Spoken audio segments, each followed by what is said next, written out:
There can be no greater love than God's display at Calvary. A love that sealed him in a tomb. Oh, but that is not the end. For the power of the gospel is the resurrected Savior. Jesus is alive. He who was dead lives again.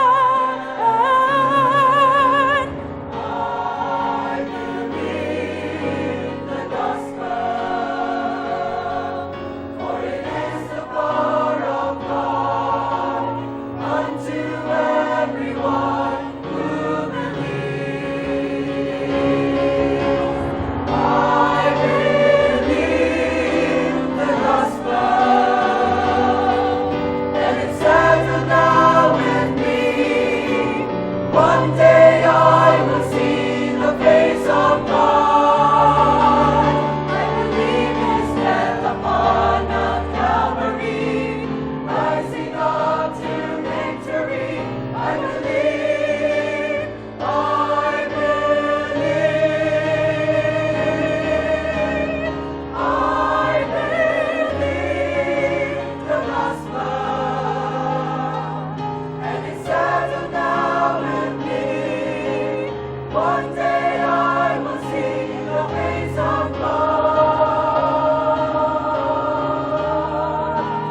I believe,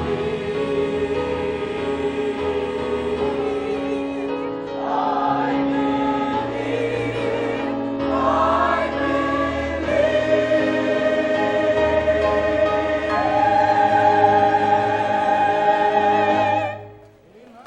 Well, let's go to our topic this morning at napakahalaga na maintindihan natin.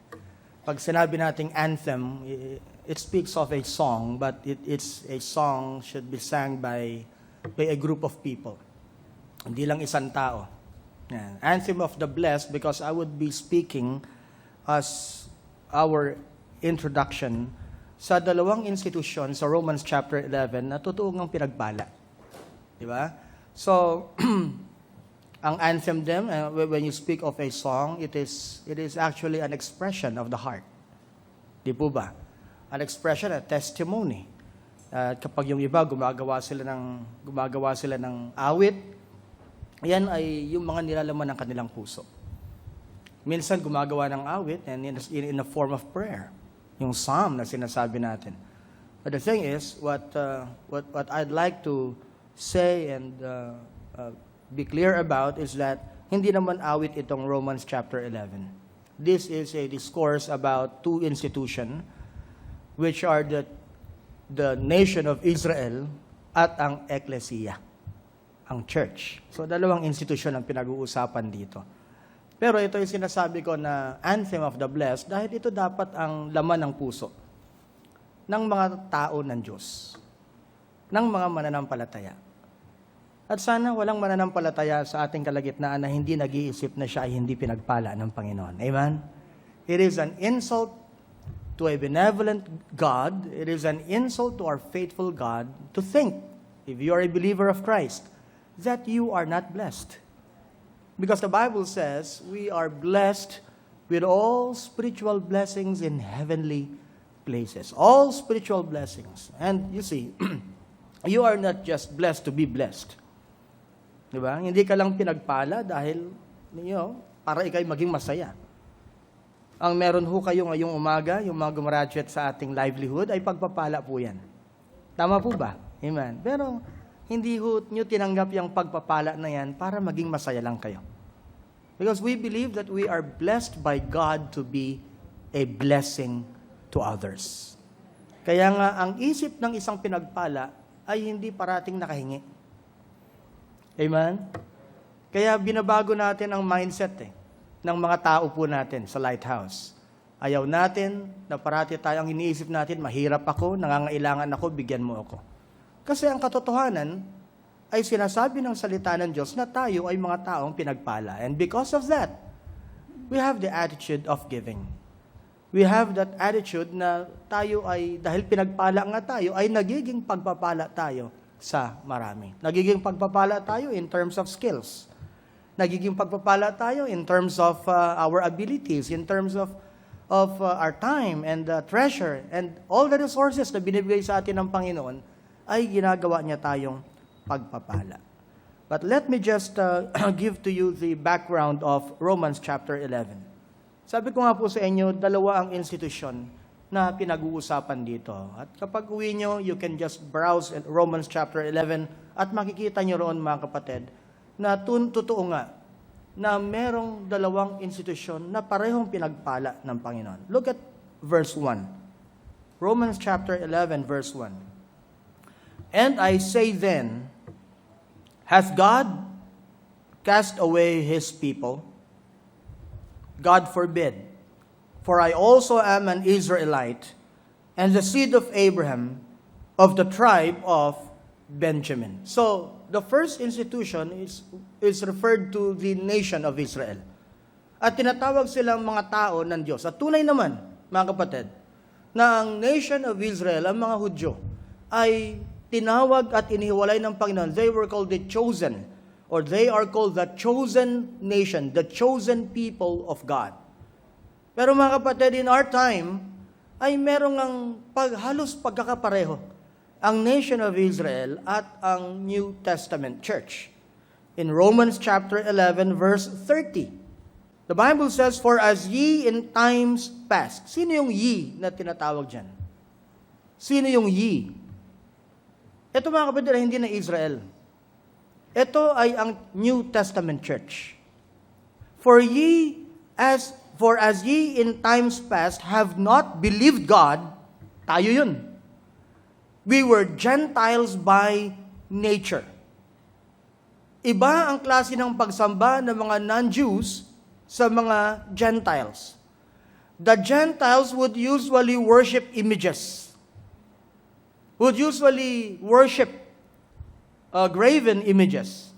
Pero ang mga Hudyo, hindi sila nagwo-worship ng mga graven images. Sabi diyan, in times that have not believed God, the God of the Bible, yet have now obtained mercy through their unbelief. Ang sinasabi lang ng salita ng Diyos, while the nation of Israel was chosen and they became people of God, tayo naman ngayon in our age, as the New Testament people of God, we were what? We obtained mercy. And because of God's mercy, we became people of God. Amen?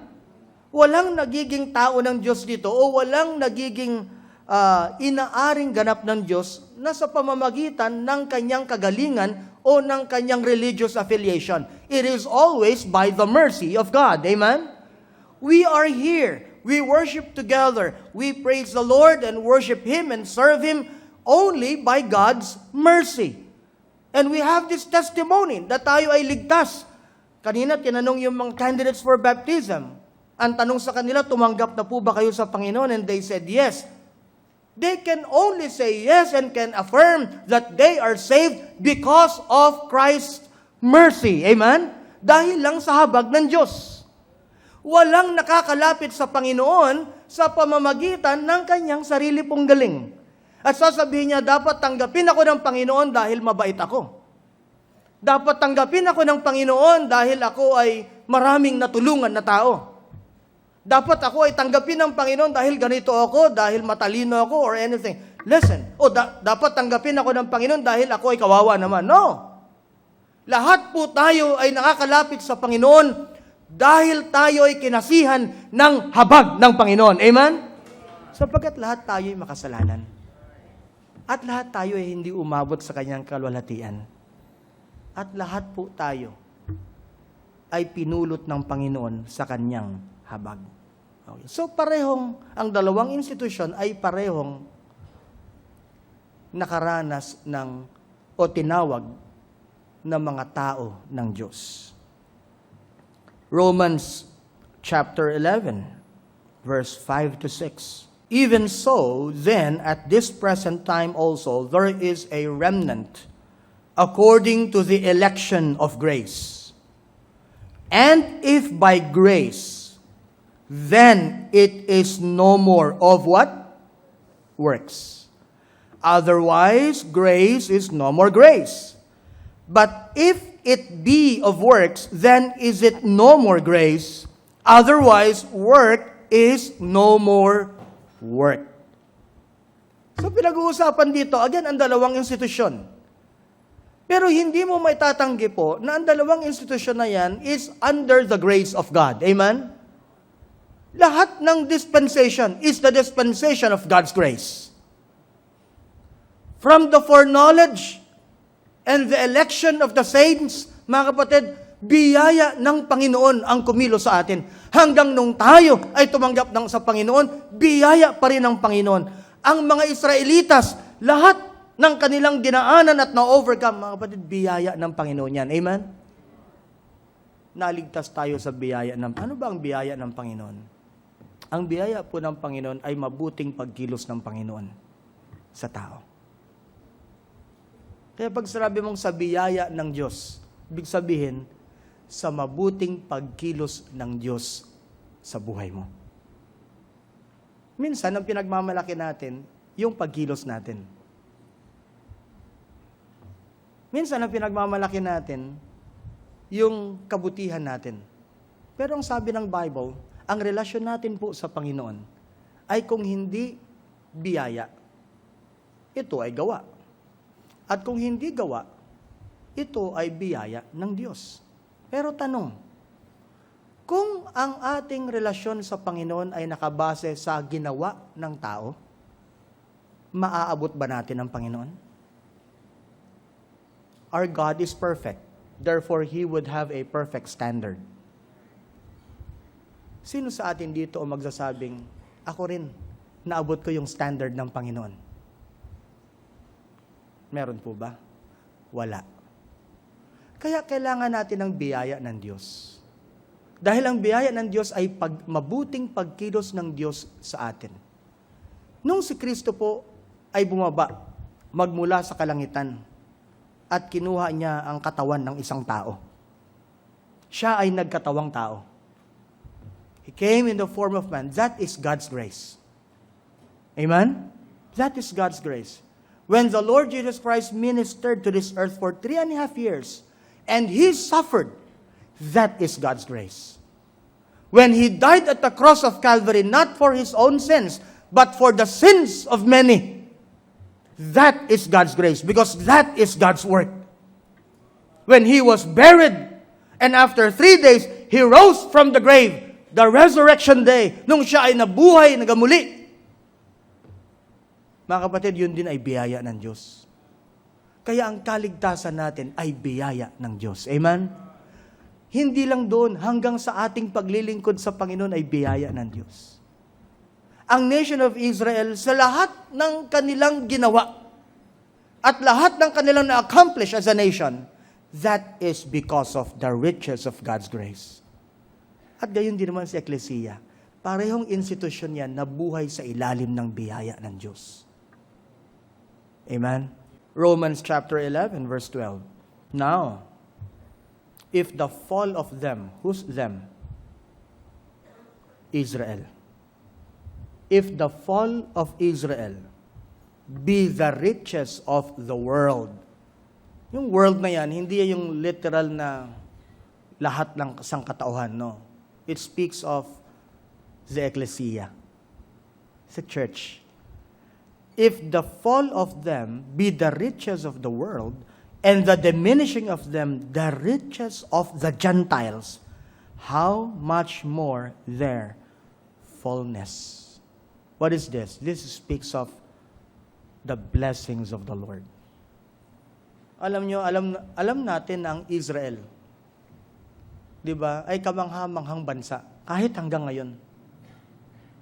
Na ang kanilang pagkilos, ang kanilang katalinuhan, lahat ng kanilang development na kinontribute ay kamangha-mangha. Why? Because the nation of Israel is an institution truly blessed by God. Sa kalalagayan ng Israel, na kung saan the people are scattered, kahit saan may makikita kang Israelites or Jew. Pero mga kapatid, kahit kakarampot na bansa sila, ang laki ng contribution nila. At napakalakas na bansa. It is because they are blessed by God. Lalo na siguro noon. Lalo na kapanahon ng mga hari at panahon ng mga patriarka, panahon ni Abraham, panahon ni Moses, panahon ni David, ni Solomon. Ay ibang klase ang pagpapala na nararamdaman ng mga Hudyo. At gayon din naman, sa panahon natin ngayon, ang church. Ang eklesiya ng Panginoon ay pinagpala niya. Sabi ko nga kanina, with all spirit, we have been enriched in all things. Sa pagbagsak ng nation of Israel, the world was enriched or is enriched.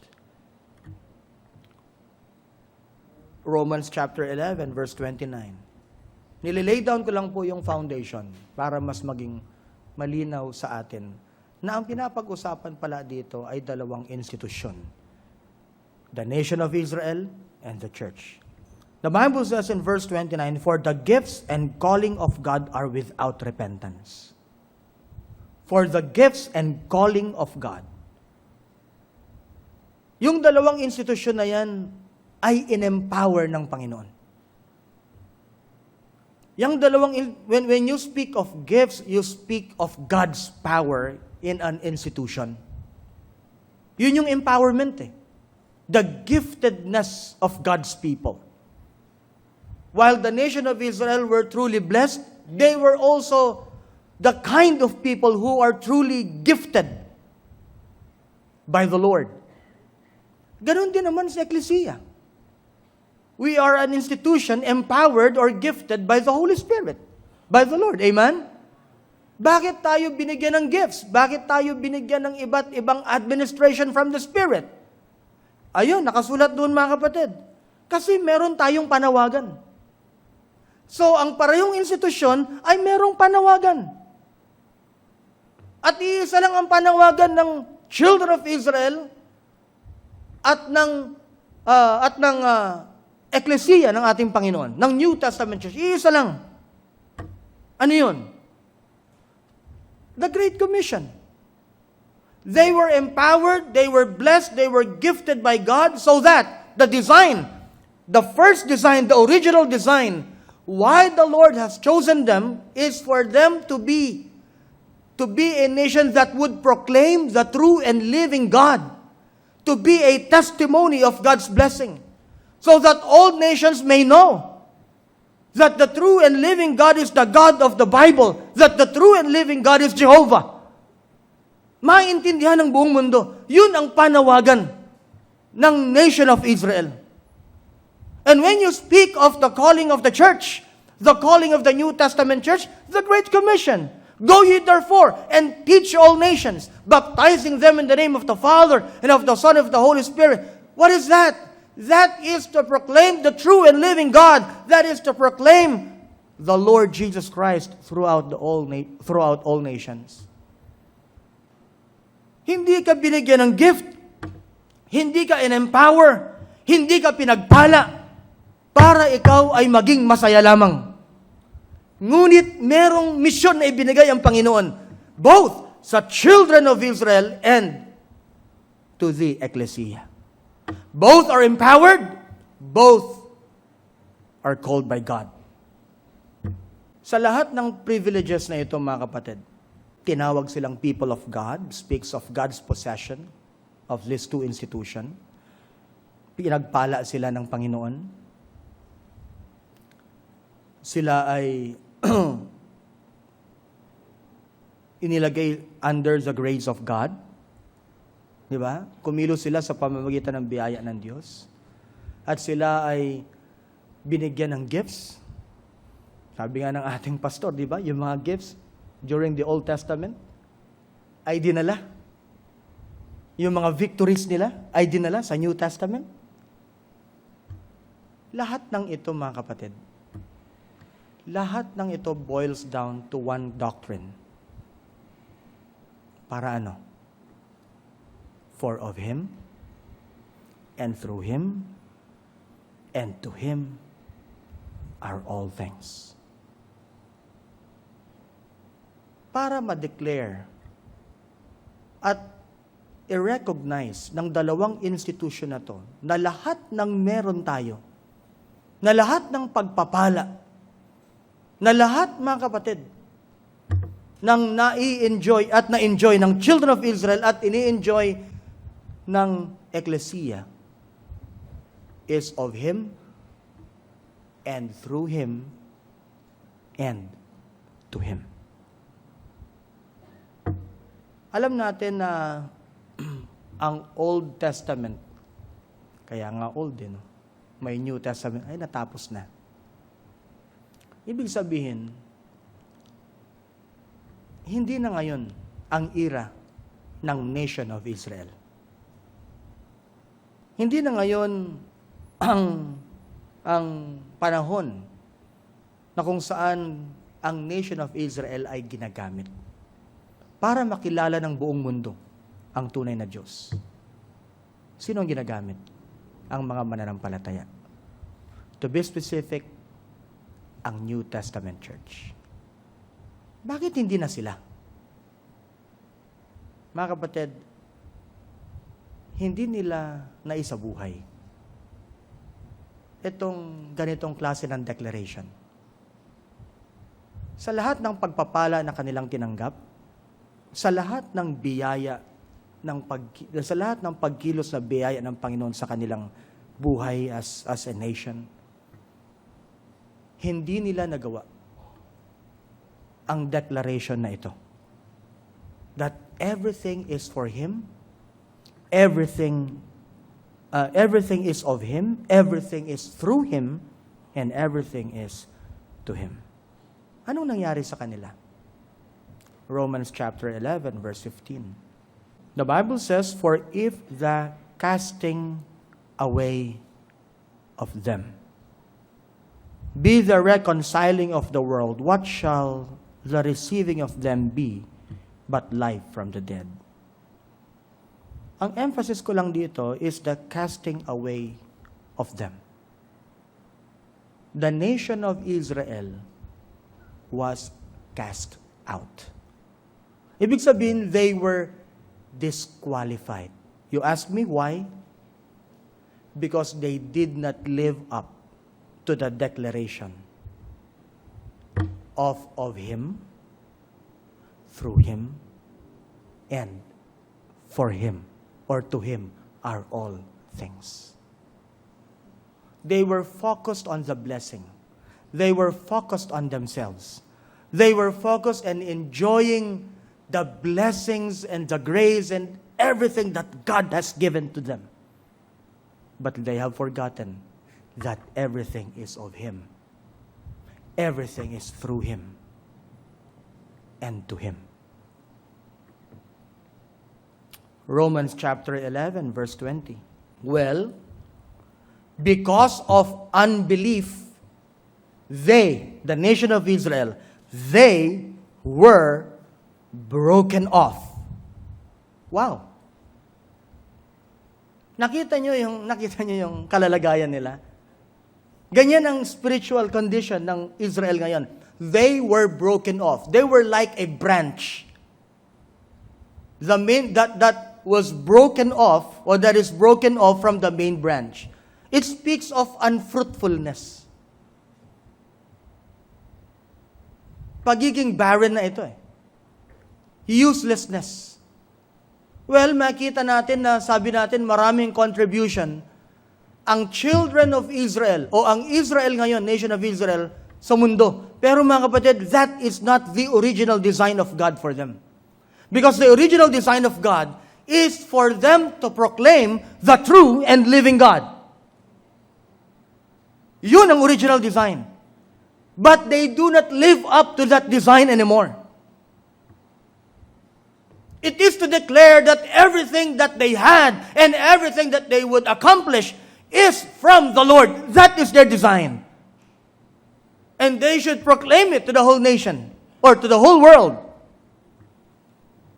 But they were broken off. Ayun, ang paggamit dapat sa kanila ay makilala ang tunay na Diyos. makilala ang tagapagligtas sa si Kristo. Pero hindi. Romans chapter 11 verse 22. Behold therefore the goodness and what? Severity. Ano ang severity? Bagsik. Sa Tagalog yan, bagsik. Ay, akala natin, God is good. Anong sagot? All the time. All the time? Pero hindi sabi ng Bible, mabagsik din ang Panginoon. Kaya minsan, pag ang tingin lang natin sa Panginoon ay Diyos na mabuti, para bang pwede natin gawin ang lahat ng gusto natin gawin. And we think that we can do away with Him and would not experience the severity of God. Look, behold therefore the goodness and severity of God on them which fell. Sinong them? Sino pong them? Israel. Because of unbelief, because of disobedience, on them that fell, severity. But toward thee, sino yung thee? Are you with me? Toward thee, sino yung thee? The church, the ecclesia, goodness. Look, ang kondisyon ng Israel instead, because of unbelief, because of disobedience, because they have not lived up to that principle of Him, through Him, and to Him are all things. Ano ang naranasan nila? Instead of God's goodness, they experienced God's severity.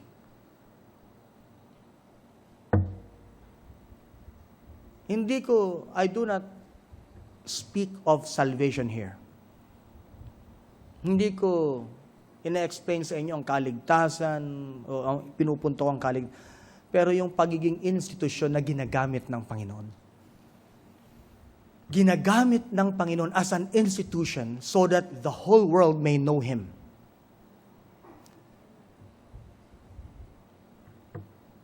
So instead of goodness, they experience severity. Ito ang matindi. In verse 28, Romans 11:28. As concerning the gospel, they, who's they? Israel. They are enemies for your sakes.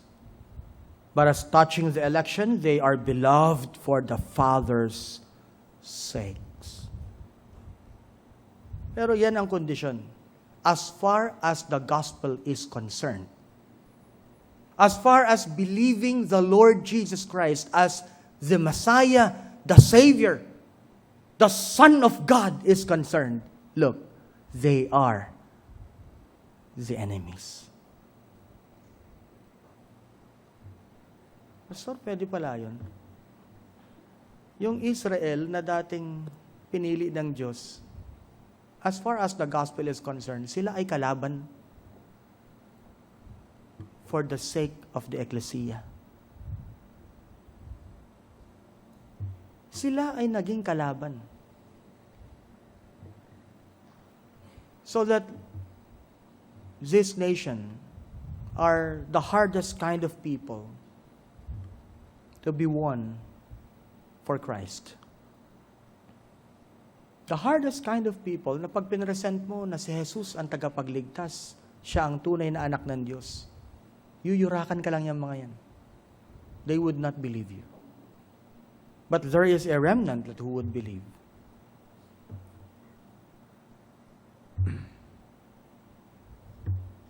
Ayan ang kalalagayan ng Israel. They were broken off, they were cast out. But look, ano ito sa atin bilang isang tao ng Diyos sa panahon natin? Alam nyo, parating sinasabi sa atin ang salita ng Diyos that God is no respecter of persons and even of institutions. Ako naniniwala ako na ang kaligtasan ng tao pag siya tumanggap sa Panginoon, hindi nawawala ang kanyang kaligtasan. Kapag isang tao ay naligtas, he will be forever saved. But not the church. Hindi yung recognition ng Panginoon as an institution. A church may lose her authority as a church. A church may lose her usefulness. A church may lose her profitability as a church. Pero wala tayong karapatan para magsabing ang church na yan ay, hindi na tunay na church ng Panginoon yan. Wala tayong karapatan magsabi yan. Ang Panginoon ang may karapatan. Amen? Ang tinitingnan natin ay yung ating sariling church, ang Lighthouse Bible Baptist Church. But, you see, Romans chapter 11, verse 20 to 21, para mas maintindihan natin. Well, because of unbelief, they were broken off. And thou standest by what? By faith. Be not high-minded. Sino yung kausap ni Apostle Paul dito? Are you with me? Sino ang kausap niya dito? The church. Be not high-minded. Huwag kang magmalaki dahil ikay pinapagpala. Huwag kang magmalaki because you are under the grace of God. Huwag kang magmalaki because you are chosen to proclaim and so that the whole nation would understand and know God. Be not high-minded, but what? But fear. For if God spared not the natural branches. Who are the natural branches? Israel. For if God spared not the natural branches, take heed lest He also spare thee not. Again, I do not speak of our individual salvation. I speak concerning the institution of Israel and the church. Their usefulness. Ang sinasabi lang ni Pablo dito sa atin, mag-ingat ka. Kung ang nation of Israel nga ay hindi na-spare at sila ay naging useless at sila ay na-disqualify, na-cast out, at sila ay, yung mga pagpapala nila na dapat na design ng Panginoon sa kanila ay hindi na nila nagamit. According to God's design. Huwag kang magmamalaki. Ecclesia. If you will not live out to your design, I will not spare you.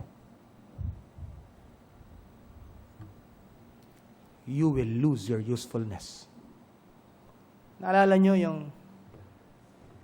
yung warning ng Panginoon sa Ephesus? If you will not repent, if you will not go back to your first love, anong sabi lang? If you will not go back to the foundational things that you have, anong gagawin ko? I will take the candlestick out of thy midst. Kukunin kong liwanag nyo. Pag wala ka ng liwanag, ano pang gamit mo?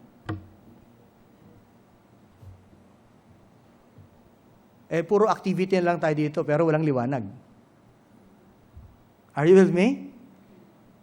Puro, pwede tayong magkaroon ng ministry, pero walang liwanag.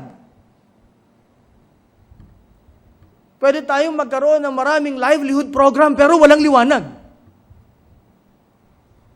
Pwede tayong magkaroon ng maraming medical mission or wellness program, pero walang liwanag. May nakausap po akong Rotary din. Rotary Club ng East Rizal. Yan.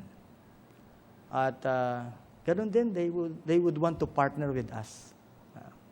Sabi ko, wow, amen. Yung pong GLF namin doon sa Quezon City, ang major partner din, Rotary Club din. Talaga, sabi niya. Blessing ito, sabi nila. Okay. Open naman po ang aming facility, sabi ko, sa lahat ng livelihood, lahat ng programa. Pero ito lang po ang ito lang aking request. At ito ang ikinaliligaya talaga ng GLF sa values training. Huwag niyo kaming, sa bawat programa natin or project natin, merong values training. Mawawalan ho ng saysay.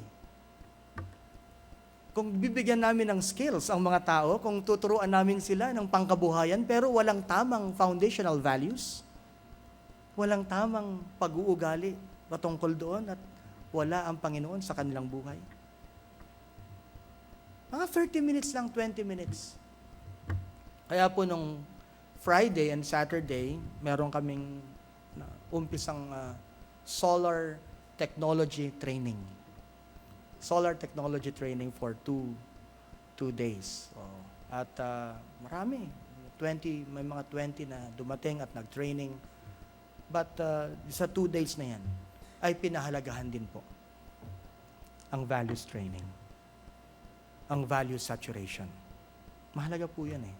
At wala ka na magigitang pinakamagandang values na tinuturo kundi sa salita ng Diyos. Amen? Okay. But look at that. Take heed, sabi ng Panginoon. What would you think that I will spare you? Bakit? Di ba? Parang, ganun din ang isip ng Israel noon eh. Pinili kami ng Diyos. Hindi niya kami ka-cast out. Pinili kami ng Diyos. Hanggat nandito ang templo, at hanggat nakatayo ang templo, nasa amin ang Diyos. Yun ang ano nila eh. Nawasak yung templo. Nasira ang wall. Lahat. Yun ang kanilang tinatayuan. Pero, mga kapatid ko, bakit naman natin iisipin that the Lord will not spare us if we will not fulfill His mandate? Are you with me? If we will not fulfill His mandate to us, why would He not spare us? If we will be disobedient and a disobedient institution,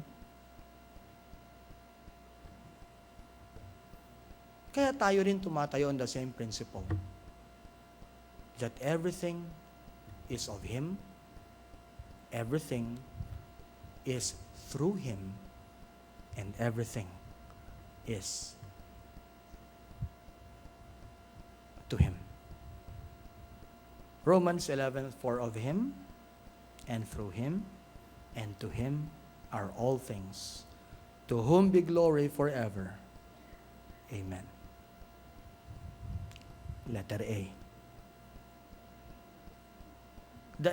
Letter A, the recognition that God is the source of all that is excellent. That is our anthem. That is the contents of our hearts. Why? Because of the phrase, of Him are all things. Galing sa Kanya lahat.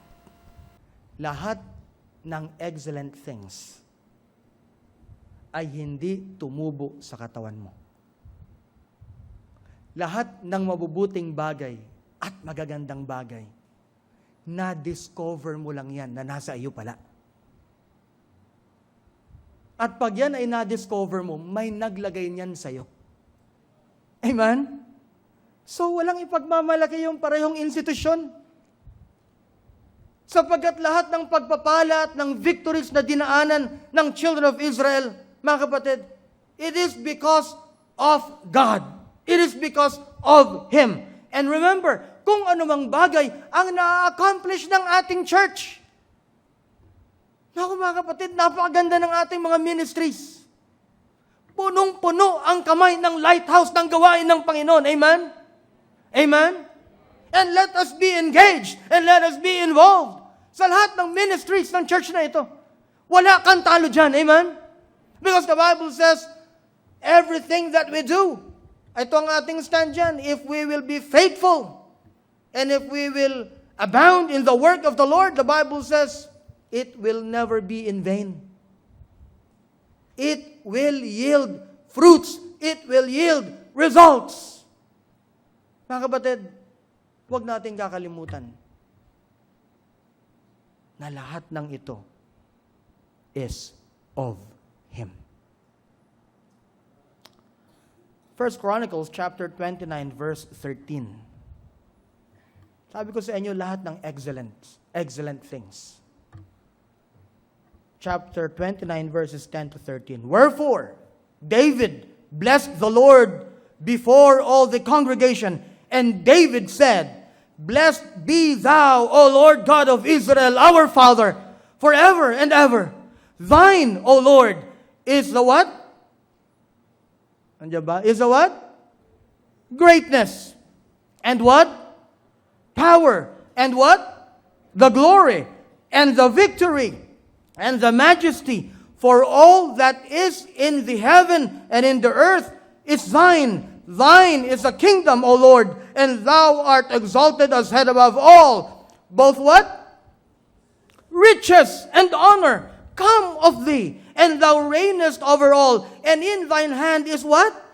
Power and might. And in thine hand it is to make great and to give strength unto all. Now, therefore, our God, we thank thee and praise thy glorious name.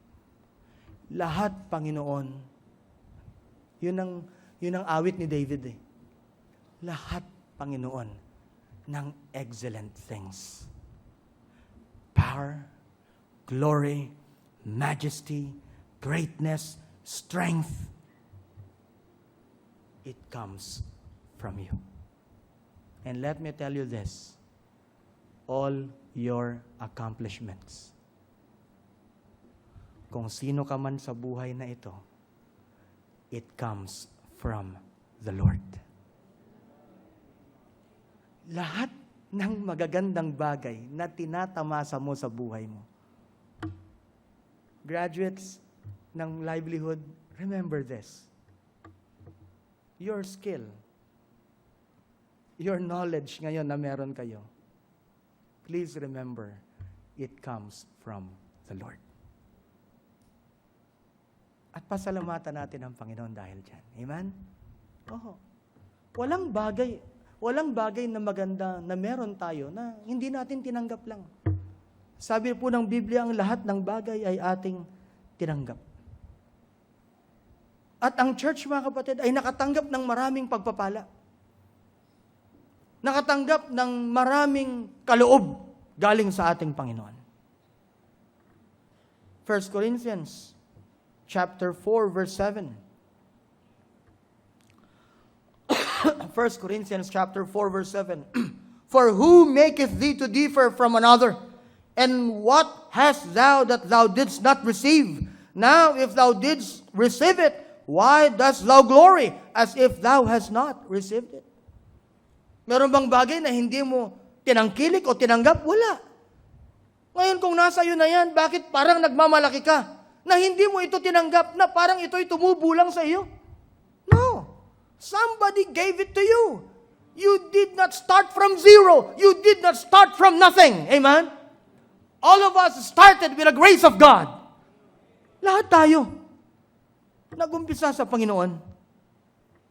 At sabi ng Bible, kapag ganyan ang ating stance, at sasabihin natin, Lord, everything that we have in our church is from you.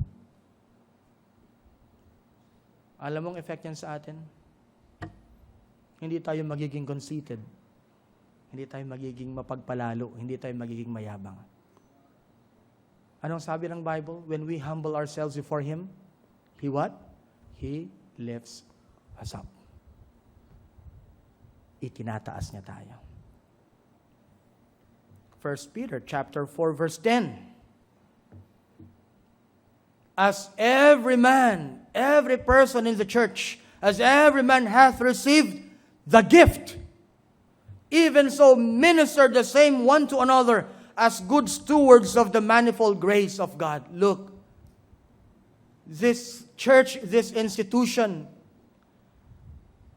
is a powerful institution. Not because we are great people, not because we are talented people, not because we are born to be like this. Sabi ni Lady Gaga, di ba? No. Kaya tayo naging ganito, kaya tayo naging kapaki-pakinabang, mga kapatid, ay sabi ng Biblia, lahat tayo ay binigyan ng kaloob ng Diyos. Kaya magiging profitable ang church. At yung kaloob na yan, ang empowerment niya. Yung kaloob na yan. Yan yung sinasabi nating the ornaments of the bride or of the ecclesia.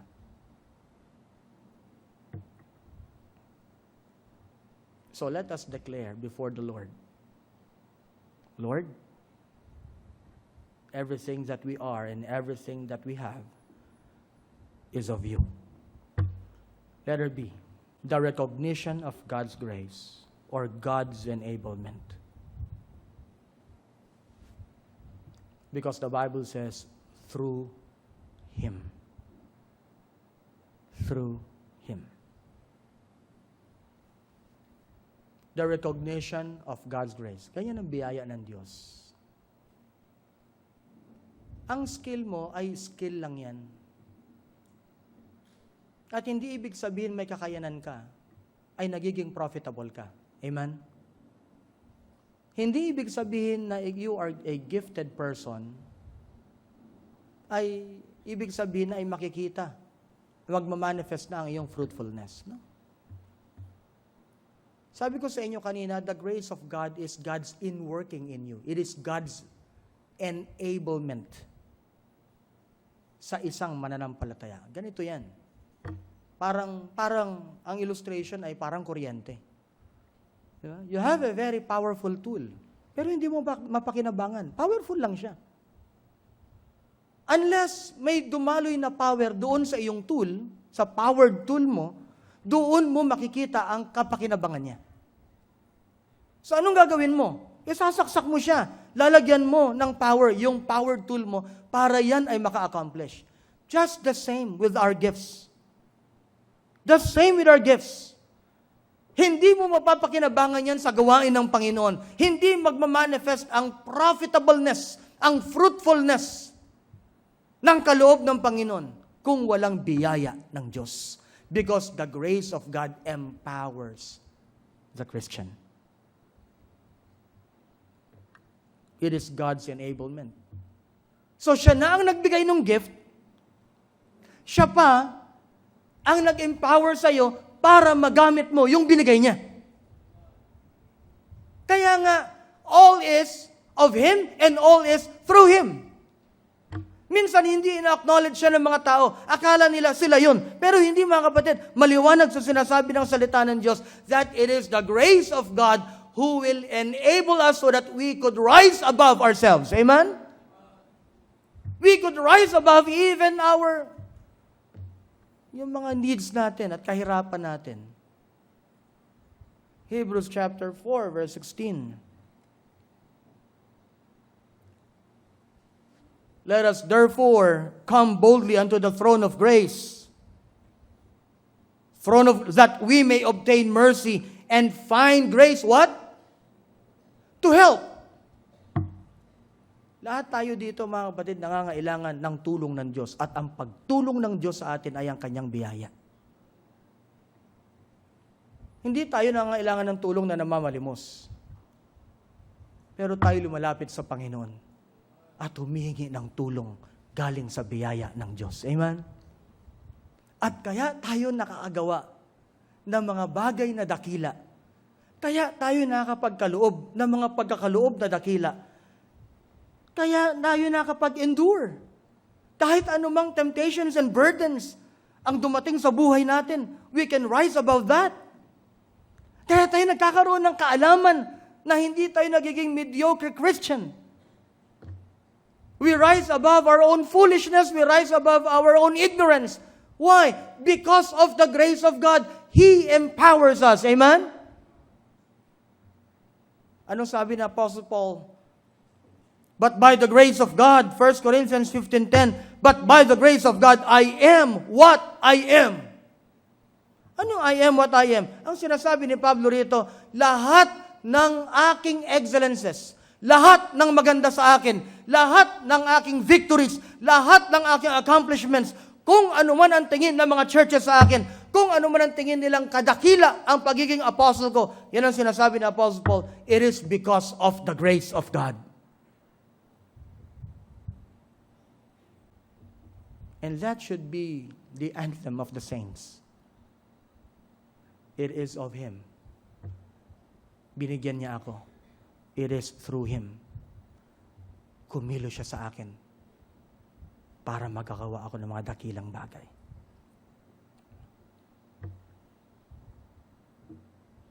Last but not the least, the recognition of God's worthiness. Because the Bible says, to Him are all things. To Him.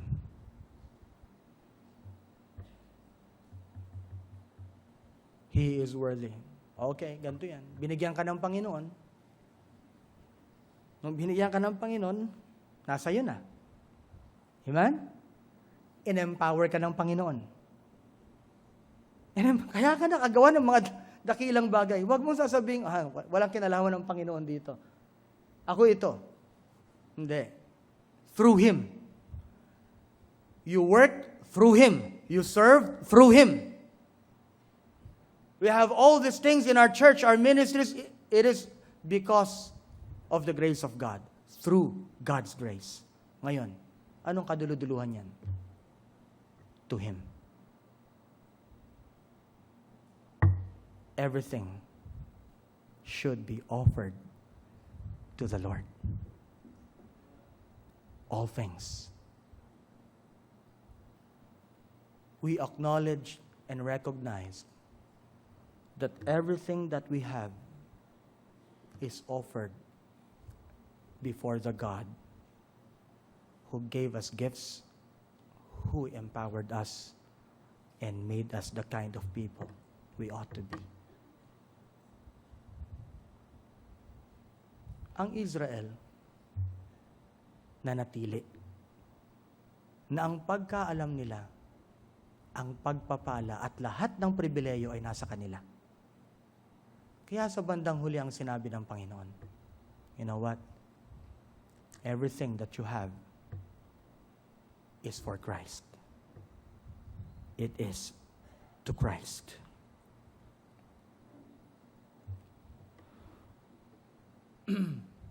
Revelation chapter 5 verse 11 to 14. Ibig sabihin lang nito mga kapatid, lahat kung anuman ang meron tayo na kinalalagyan natin, na matuturing natin na accomplishments, o matuturing natin na maganda sa atin. Una, na-recognize natin na galing sa Panginoon. Pangalawa, na-recognize natin na siya ang kumilos para makagawa tayo, magamit natin. Pangatlo, ito pala ay dapat ibigay at gamitin para sa Kanya.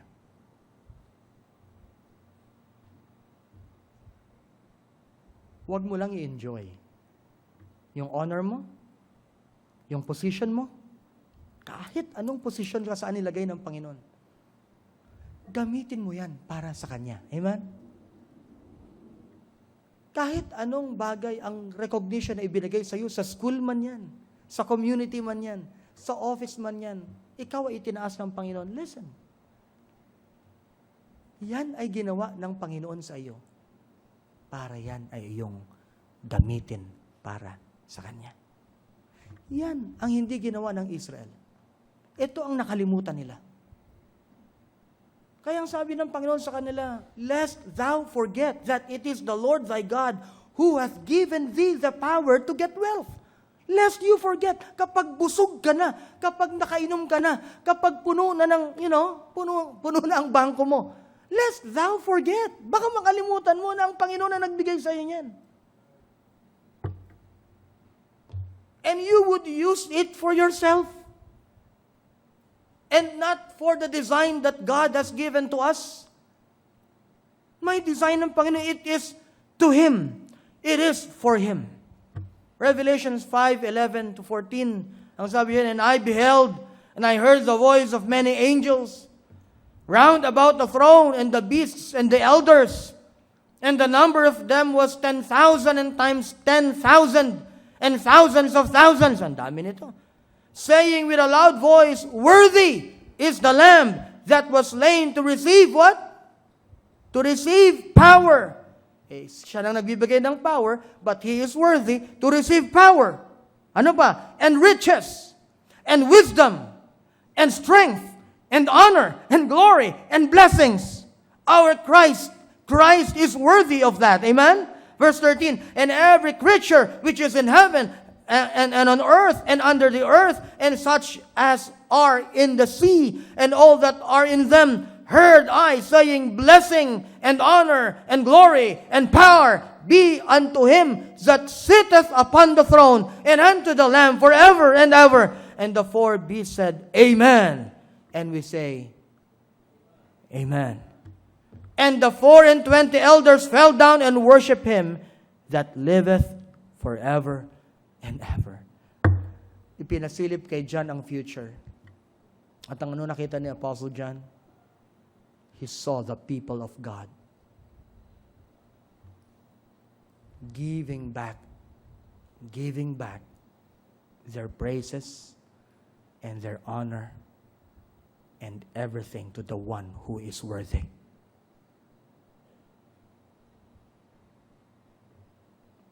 Ano yung Our Father?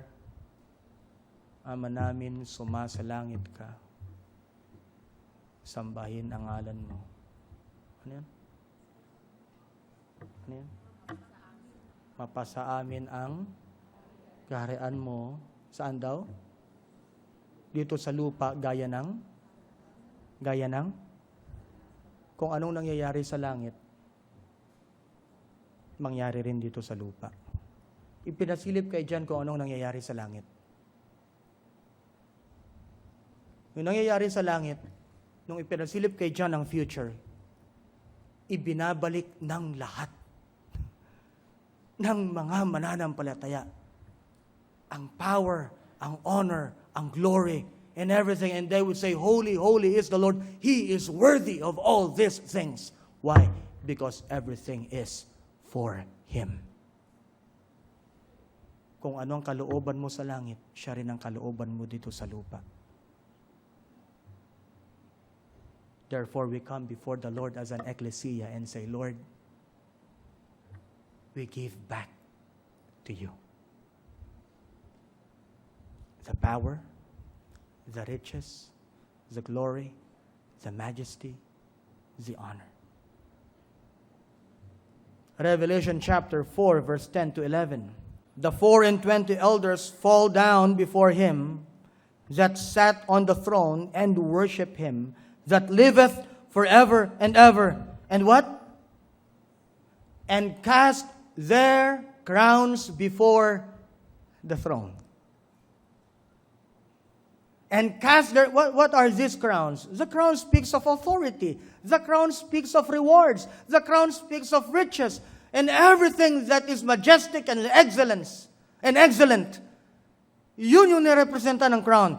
At nung pinakita kay John kung anong mangyayari sa langit, these people bowed down before God, casting their crowns before the Lord. Anong sinasabi nila? Thou art worthy, O Lord, to receive what? Glory. And what? Honor. And what? Power. Di ba yan din yung binigay ng Panginoon? Di ba siya rin yung mga ibinigay ng Panginoon na galing sa kanyang kamay? Naibigay niya sa kanyang institusyon, sa kanyang mga anak? At binigyan niya sila ng biyaya upang magamit nila. At sa kaduluduluhan nakita ni John that these people were actually giving back the honor, the glory, and power. For Thou hast created all things, and for Thy pleasure they are and were created. The Lord requires us to live out what the Apostle Paul has declared na hindi nagawa ng Israel. And because of that, they were what? They were cast out, And what is that? The anthem of the blessed people. Kung nare-recognize mo na pinagpala ka ng Panginoon, at alam mo na ang Panginoon na nagpala sa iyo, anong sasabihin mo? Lord, lahat galing sa iyo. Panginoon, ikaw din po ang nagbigay sa akin ng kakayanan na gamitin ko ang mga bagay na yan. At Panginoon, lahat po ay para sa iyo. Of Him, through Him, and to Him are all things. Let us come before the Lord this morning. Let us thank Him for what He has given to us as a church and what He has given to us as His children. Let us thank Him for the riches of His grace, that we are able to accomplish things sa ministry because of His grace. And let us come before the Lord. Na kung ano yung nakita ni John doon sa langit na ginagawa, that they were offering their crowns before the Lord Jesus Christ. Let us also come together and offer what we have. And offer these excellent things in life. And give it to the Lord. Gamitin natin para sa Panginoon. Tumayo po tayong lahat. Thank you for having joined us today in this episode of The Pulpit, where we feature the services at the Lighthouse Bible Baptist Church. If you have not received the Lord Jesus Christ into your heart, and you have not had the experience of God's saving grace, I invite you, let Jesus Christ come into your heart. The Bible says, if thou shalt confess with thy mouth the Lord Jesus, and shalt believe in thy heart that God hath raised him from the dead, thou shalt be saved. Pray this prayer. Lord Jesus, I am a sinner. I cannot save myself. Thank you for dying on the cross for me. I receive you now into my heart as my Savior and as my Lord. In Jesus' name, amen. And with that prayer is the faith in your heart that the Lord Jesus Christ is in you as your Lord and Savior. God bless you today. Join us again next week for another edition of The Pulpit.